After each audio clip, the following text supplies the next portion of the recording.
Alright, I'm not sure we ever came here and checked that actually. 6 and 8, okay, I do believe that's what we got. Alright, let's look for another one here. And that looks like a good one. So we got x and y's in both these equations. Alright, so let me just say that this method that we're using to solve this system of equations is known as just direct substitution. There are several different ways of solving this system, and I believe in my college algebra section we'd use matrices to solve this system. We turn it into a matrix equation, but I'm not going to get into that in intermediate algebra. Alright, so we're going to do the direct substitution, and what I'm going to do here is I'm going to go ahead and take let's see, what am I going to do? You know what, we'll solve for y first. Let's take the y over to the other side. So we're going to have x is equal to 5 minus y, and then I'm going to take this x and substitute it directly in right there, which is equal to 5 minus y. So we end up with 5 minus y plus 9y is equal to 21. And now we have an equation here with just one variable in it, and that means that one unique variable, and that means that we're going to go ahead and solve for y in this problem. So I'm going to have 5 plus 8y after simplifying that down, and then we'll go ahead and take this 5 to the other side, and so we have 21 minus 5. Okay. And of course we have 16. So now we're just going to multiply both sides by 1 over 8. So we can get a coefficient of 1 in front of that y.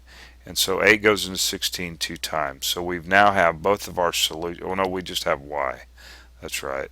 Now what we can do is look at this guy right here to find out what x is. So x is going to be equal to 5 minus 2, and so we have x is equal to 3. And I'm going to actually just write this as an ordered pair. 3, 2. Alright, so we're going to graph this out and take a look at the graph. So we have 3, 2 is our solution. X is equal to 3 and y is equal to 2. But let's see what we got here. Let's see if we did it right. Yep, x is equal to 3 and y is equal to 2. Alright. Actually, you know what? I think I'll let you graph that out and take a look at that. Let's work another one. Let's see if I can find a different one here. There's a different one. Okay. It was x plus y is equal to 5, I believe. Or wait a minute. Is that what it was? No, that's not what it was.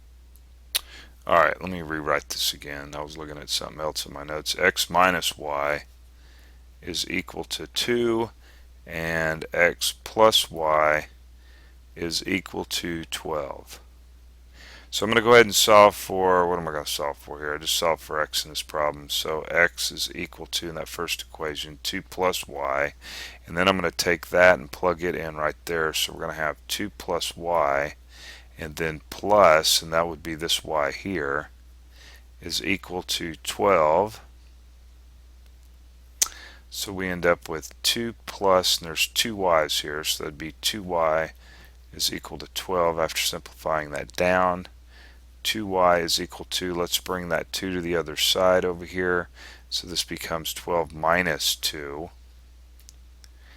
And now we're left with 2y is equal to 10, and then we want to multiply both sides by a half.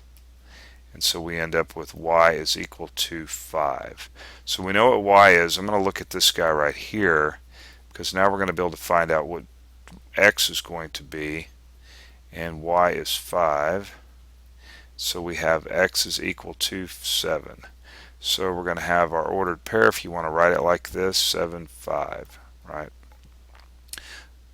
And of course, let's see what the answer is. Yep, there it is, 7, 5. So come to the website. I got tons of problems on this. You can work them out.